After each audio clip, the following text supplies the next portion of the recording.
In this video, we're going to cover some application of the same principles we just learned to some untraditional environments. We're going to start with a theme park. Really, you can think about this in any environment you go to. The sad thing, when I go to restaurants, movie theaters, grocery stores, this is what I think about the entire time. That's the reality, I guess, of doing this all the time. It's just what I think about. So here, we're gonna do a theme park. Think about maybe a happy place you've been. That's where we're gonna go here. I'm gonna start by drawing my little roller coaster. We're gonna look at a single roller coaster and how long this takes, how many people, to gather some important information for my entire theme park, to calculate capacity and all the same stuff we did in our other video. So if I were at this theme park, I would be capturing these times in the same way that I did it in the other video. Because I'm not at a theme park right now, I'm going to make up some numbers, and they're going to look like this. A single train car can carry 30 people in a single ride. It takes 90 seconds to complete that single ride from when that train car leaves to when it returns. It takes 10 seconds to unload, 25 seconds to load, and 60 seconds for a belt check. Now, these are all just steps in the process. Probably haven't traditionally thought of them as a process. You just think, oh, I'm getting on this ride and it's fun. In my mind, these are just process steps. If I add all these up, that's 185 seconds. And that's my cycle time for a single ride around my roller coaster here.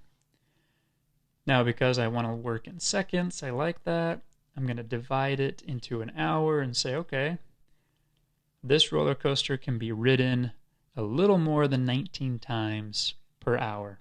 If I multiply that by 30, which is the number of people that can ride this, I can basically process 584 people per hour.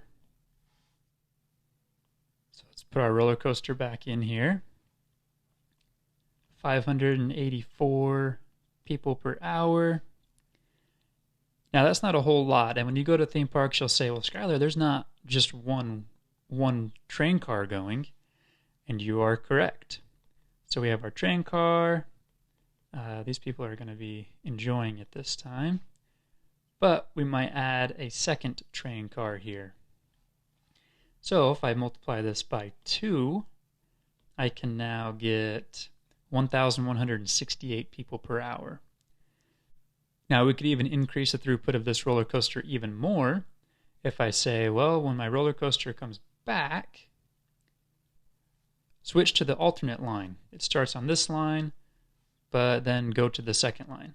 That way I can add a third car into this. So when I multiply it by 3, I'm going to get 1,752 people per hour. Now, if you were at a theme park, you might say, well, there's 3 cars, but there's often 4 or 5 or 6. Yeah, true. So you can multiply it by those numbers and get a higher people throughput. However, there is a max. This takes 90 seconds to complete its ride, and I need to put some space in between these cars. So I can't have 100 cars on this roller coaster, right? There is a maximum amount that I can have. For our case here, we're just going to use 3. All right, so we've taken a look at a single roller coaster. I'm going to put my 1752 here. But remember, at theme parks, there are all sorts of rides. And if we were to do the same exercise for these other rides, we would get all sorts of other capacity numbers. Another roller coaster, this one's a bigger one, 3,200. The swinging ship, observation decks. Those are like the most useless rides in the whole park. Rocket type rides where it shoots you up in the air. You get a holistic picture here when you look at the capacity of each of these rides. But that's not all. Think about when you walk through the park.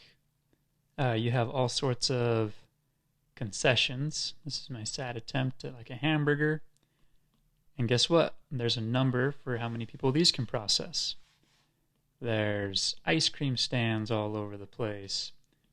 Those are easy. They can process even more people. Let's get some drinks. Those are easy. We can process quite a few.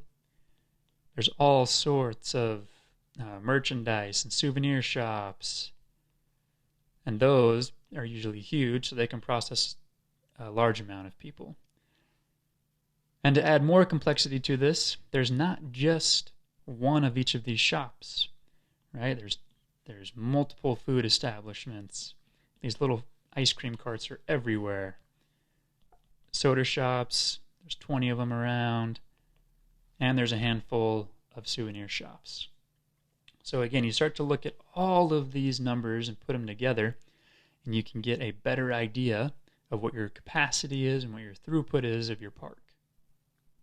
And now it's time for us to do some more math. So we're going to do the same thing we did in our previous video with the automation. 14 hours, I want to work in seconds because these roller coasters and food establishments don't take very long to complete their cycles. That gives me for my day, if I'm open for 14 hours in a day, 50,000 seconds. I take that 50,400 and divide it by my demand, or my expected production demand. In this case, that is people riding rides. And I got this number from Common Theme Park. 51,000 is an average day for them. So that would lead us with a little less than 1 second is what that equates to be. And I needed 1 second to process a unit. Let's do some math real quick now. If my theme park is open for 14 hours a day, I'm going to multiply that by my 3,600 seconds, and that will give me 50,400 seconds. I want to work in seconds here again because the cycle time, or cycle times for these roller coasters, isn't in minutes or hours. They're very fast. So let's work in seconds. I now take that 50,000 and divide it by my expected customer demand. If you recall, we're going to find our tact here, how fast we have to go. So we're not dealing with physical units here that we're producing, but in a sense we are. These 51,000 are our customers, or the amount of people we're processing on these rides. So if we do that math, that equals 0.99, which is about 1 second. That says about every second I need to be processing a unit or processing a person. They need to be getting off a ride every second. But it's not that simple. That would be if each person were riding one ride a day. And that's not what you want to do when you go to a theme park. So instead, we'll take our 51,000, which is the number of people we want to process, and you make up some number here. How many rides do these people want to go on in a day? And I don't know. I'm just going to throw out 15 here. If I can go on 15 roller coasters, that'd be awesome. Which means I have 765,000 units, or people, and that changes my denominator here. Quite significantly, actually. So I take my seconds, my available shift time, divide it by my new demand, and I get 0.066 seconds. Much, much faster. But that is my targeted tact time. Just to make sure we're focusing on the right data here, we want to make sure that we're capturing the rides, right? That's what people go to the parks for. That's really the capacity we want to determine. These other shops and souvenir things, those are just ancillary things for people to go and do. That's not where we're really focusing our throughput on. We can use the same principles, though, to determine how many of those shops we need. Right? We don't want 50,000 people waiting in line at one ice cream shop. So how many do you need? Well, how long do you want people to wait in line? And then you can back into how many of these little booths you want throughout your park. For our purposes here, we're just going to focus on the rides, because that's what people care about. Our customers care about it. By only focusing on the rides now, that's going to decrease our takt time even more. So there's a couple of things that we can do to address that. Maybe we change our original assumption from 15 rides per person. Maybe you change it down to 12.